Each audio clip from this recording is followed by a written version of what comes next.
afternoon to you, Andrew, on the 11th day of the 11th month, otherwise known as Armistice Day. And it was just over an hour ago where we heard Big Ben strike 11 times, and it really was the most magnificent sound and silent spell around Westminster as people reflected on our war dead, those that paid the ultimate sacrifice for our freedom. And that sound of Big Ben chiming has been so rare in the past few years, as there has been a huge restoration project on the Elizabeth Tower which has cost a whopping £80 million, but that is finally finished.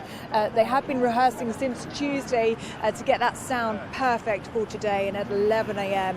it rang out to crowds of people who stood here and paid their respects. And just down to my right is the cenotaph, and there hundreds of people gathered behind metal barriers to watch veterans and our current serving soldiers lay wreaths at the cenotaph. It has been incredibly moving scenes here, and it's particularly poignant this year, Andrew, because 104 years on from the end of World War I, there are still conflicts raging around the world, most notably in Ukraine. And that's what the Foreign Secretary has called on the British people to remember this Armistice Day.